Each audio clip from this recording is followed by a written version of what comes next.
Hello everyone, welcome to New Heights Enrichment. If you are returning, thank you so much for your support. I am Brenda. And I'm Ricky. Today we're going to continue part 2 of God's blueprint for wives. Now, like I was saying last week, it's exciting to be able to come to the manual and give, that's given to us wives, and to ask God, you know, what is my role as a wife? What is my role as a mother? And to appreciate the importance and the significance of being a wife and a mother. Amen. A good wife and a good mother. Thank you, because that's important. That's what you want to be. You want to, when God created you to be the wife, you want to be the best that you can be. And so it's good, like you said, to have a manual to where you can go to and find out, you know, how you should be. Yeah, because we don't have all the answers. No, we don't. You don't. And you can't look to sometimes to other people. You have to go to the Bible. Yes, the manual. In order, there you go, the manual as you call it. Yes. In order to find out what does it take to be a good wife, to be a successful wife. And our subject, of course, is the blueprint. The blueprint for wives. Yes. What does it take? Where do you go to? You go right here. Like Brenda said, this is the manual right here. All right, so we were in the book of, this is part 2, in the book of 1 Peter chapter 3. And we started at verse number 1. I'm not going to read all verse number 1, but I'm going to just give you a little highlights, and then we're going to get into where we left off at. But this is again, you may ask, what does it take to be a good wife? And here's the blueprint. First of all, you must accept the authority of your husband. Have respect. God has an order in the marriage, and the order is the man is the head and has the authority, and so over the wife. And like we said in the other video, in the previous video, this ain't that I'm her boss or in control of her, or whatever the case may be. But at the end of the day, I have the responsibility. I don't care what you say. I don't care, whatever. I have the responsibility and has been given that by God. It is ordained by God, and we have to take that seriously. So, first thing that a wife, to be a successful wife, what you must do is accept and respect the authority of your husband. As wrong as he may be sometimes. He might be wrong.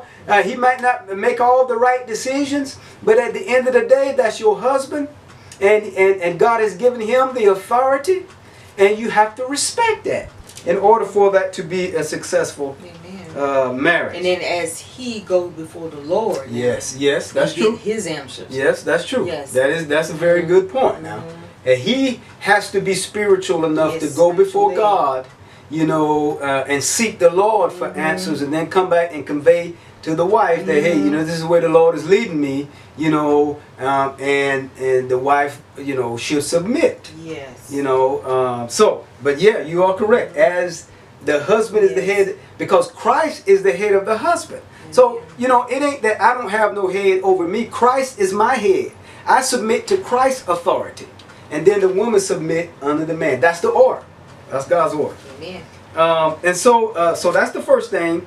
And then it says that you must live a godly life so that your godly life will speak on the behalf of you.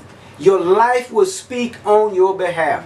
Before your husband, it says that you must live a reverent and pure life, and the husband can be won over by that. If your husband, if he disagrees with you, and you know that you're right about something, and if he disagrees, you know what? Live the life before him. Yes. Because there are times, in scripture here says that husband can be won over by your life. Your godly, your pure, your reverent life. I think we left off talking about that. Yes, we did. Yes, we did.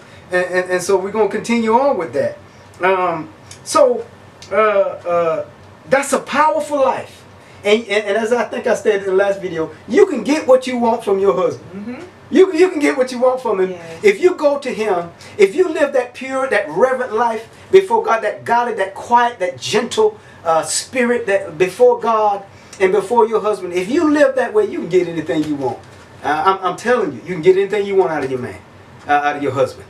So that's what you got to focus on. And the scripture here says, don't be focused on the outward adorning. Don't be focusing on expensive jewelry and your hairstyle and looking beautiful. And you want to look good for your husband. We're not saying that. But don't let that be your primary focus. You need to focus more on your inner spirit. Having a gentle and quiet spirit before God. Living a godly life. That is more important than the outward adorning. Because I'm telling you, that's a powerful attraction. That is a powerful, let me say that again, attraction. That will draw your man. I'm telling you, that will draw your husband. You want to make your husband attractive to you? You live a godly life before him. I'm telling you, that will work. Oh my. It says here too, now, it says that in verse 5, this is how the holy women of old made themselves beautiful. So you're not the only one who's doing this. You women of the 21st century, you're not the only one. The women of old did this.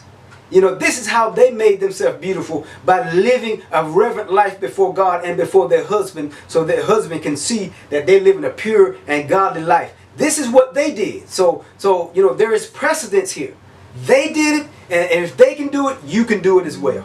Oh my goodness. It says that that they trusted God and accepted the authority of their husbands. They trusted God and they accepted the authority of their husbands. That's what they did of old, and that's what we need to do, the wives need to do today. Look and read this Old Testament, y'all. You can learn a lesson from Sarah and from some of them others, the wives, Rebecca and all of them. You can learn from them. Look and see what they did and learn from them. Yes.